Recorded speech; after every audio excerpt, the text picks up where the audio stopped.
लोकशाहीचा बुलंद आवाज, रिपब्लिकन वार्ता, महाराष्ट्र। अखंड हरिनाम सप्ताहाची मिरवणूक सजीव देखाव्यासह संपन्न। पूर्णा तालुक्यातील सुहागण येथे अखंड हरिनाम सप्ताहाचं आयोजन।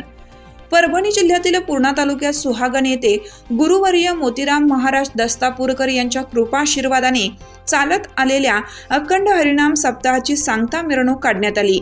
ग्रंथराज ज्ञानेश्वरी पारायण, तुळशी वृंदावन डोक्यावर घेऊन महिला मंडळ, टाळ मृदुंगासह पुरुष बाळ गोपाळांसह मोठ्या प्रमाणात महिलांचा सहभाग दिसून आला। या मिरवणुकीमध्ये शिवाजी महाराज यांचा सजीव देखाव्यासह मिरवणुकीचे आकर्षण केंद्रबिंदू ठरला होता। धर्मयोद्धा मनोज जरांगे यांचा सुद्धा सजीव देखावा या मिरवणुकीमध्ये पाहायला मिळाला। ही मिरवणूक संपन्न झाल्यावर उपस्थित महाराजांची कीर्तन होणार आहेत। पूजेचे कीर्तन गुरुवर्य मारोतराव महाराज दस्तापूरकर यांचे वंशज त्र्यंबक महाराज दस्तापूरकर यांच्या पूजेचे कीर्तन होणार आहे। त्यानंतर लगेच महाप्रसादाचं आयोजन करण्यात आलं आहे। रिपब्लिकन वार्ता महाराष्ट्र न्यूजसाठी परभणी प्रतिनिधी सय्यद सलीम सुहागणकर।